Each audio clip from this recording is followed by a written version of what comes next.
चर्चा ने बलांगीर लोकसभा आसन।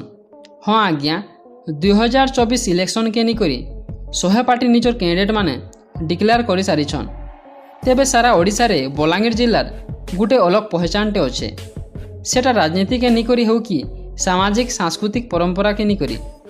बलांगीर लोकसभा आसन लगी मुखिया राजनीति दल बीजेपी कांग्रेस और बीजेडी निजर प्रतिनिधि माने डिक्लेयर कर सारिछन। इथर बलांगीर लोकसभा आसन बहुत चर्चा ने अच्छे।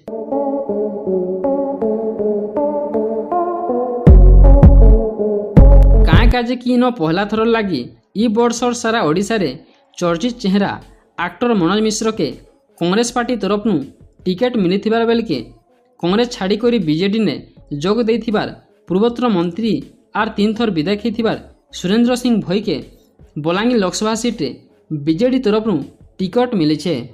सेम एखान बीजेपी वर्तमान सांसद संगीता सिंह देव के फिर थरे टिकट देइछे। बलांगीर रे बहुत टे समस्या भितरे दादन समस्या, बेकारी समस्या, चाषी समस्या मुख्य समस्या है। तेबे बलांगीर बासी कहा के भोट देबे? ओडिशार 21टा लोकसभा सीटू बलांगीर आर गुटे चर्चित लोकसभा सीट। सारा पश्चिम ओडिशा रे बलांगीर रो गुटे अलग पहचानटे अच्छे। बलांगीर लोकसभा सीट रो इतिहास के देखा बोले 1962 रे पहला थर लगी ऋषिकेश महानंद गणतंत्र परिषद रु इनु एमपी होते।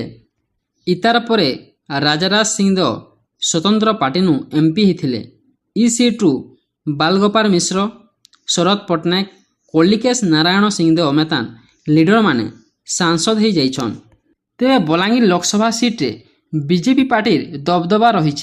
1999 रु 2004 तक इ सीट्रु बलांगीर महाराणी संगीता सिंहदेव लगातार 3 थर जीती एमपी होते। इतार परे बीजेडी तरफ 1969 रु 2004 तक कलिकेश नारायण सिंहदेव इ सीटू एमपी होते। कांग्रेस पार्टी के देखमा बोले 2 थर इ सीटू जीती सारिछन। 2019 इलेक्शन रे मोदी रो इफेक्ट काम करिथिला, सेथिल लागि बीजेपी इ सीट जितबारे सफल होइथिला। तेबे इथर माहौल पूरा अलग अच्छे। किए बाजी मारबा? मोदी मैजिक फिर थरे काम देबा ना माँ माटिर लाई काम करें बोली कहूथिबार चर्चित चेहरा मनोज मिश्र के जनतार आशीर्वाद मिलवा ना नवीन ओडिशा नंबर 1 रो मैजिक देखा के मिलवा? सेटा इलेक्शन परे जना पड़वा।